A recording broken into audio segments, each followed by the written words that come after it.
वैनलों पर hate speech मामले में सरकार चुप क्यों? कोर्ट। सुप्रीम कोर्ट की तल्ख टिप्पणी, कहा विधि आयोग की सिफारिशों को क्यों नहीं लागू किया गया। पैनिया समाचार सेवा, नई दिल्ली। विभिन्न टेलीविजन चैनल पर नफरत फैलाने वाले भाषणों को लेकर नाराजगी जताते हुए उच्चतम न्यायालय ने बुधवार को जानना चाहा कि क्या सरकार मूक दर्शक है और क्या केंद्र का इरादा विधि आयोग की सिफारिशों के अनुसार कानून बनाने का है या नहीं।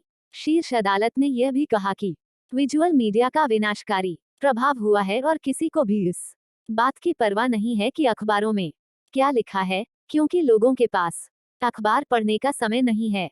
टीवी बहस के दौरान प्रस्तोता की भूमिका का उल्लेख करते हुए न्यायालय ने कहा कि यह प्रस्तोता की जिम्मेदारी है कि वह किसी मुद्दे पर चर्चा के दौरान नफरती भाषण पर रोक लगाए। न्यायमूर्ति के एम जोसफ और न्यायमूर्ति हृषिकेश रॉय की पीठ ने कहा कि नफरत फैलाने वाले भाषणों से निपटने के लिए संस्थागत प्रणाली विकसित करने की आवश्यकता है।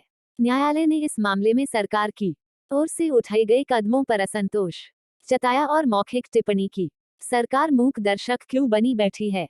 शीर्ष अदालत ने केंद्र सरकार को इस मामले में अपना रुख स्पष्ट करने को भी कहा कि क्या वह नफरत फैलाने वाले भाषण पर प्रतिबंध के लिए विधि आयोग की सिफारिशों के अनुरूप कानून बनाने का इरादा रखती है।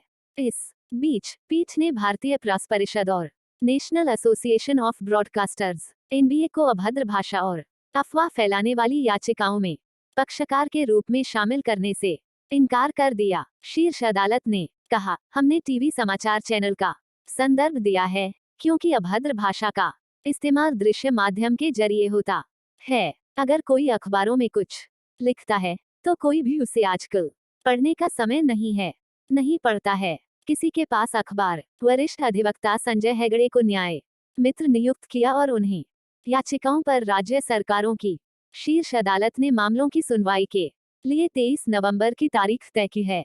वकील याचिकाकर्ता अश्विनी कुमार उपाध्याय ने मामले में भारतीय प्रेस परिषद और नेशनल एसोसिएशन ऑफ ब्रॉडकास्टर्स को पक्षकार बनाने की मांग की थी। शीर्ष अदालत ने अभद्र भाषा पर अंकुश लगाने के लिए एक नियामक तंत्र की आवश्यकता पर जोर दिया। इसने एक प्रतिक्रियाओं के आकलन को कहा है।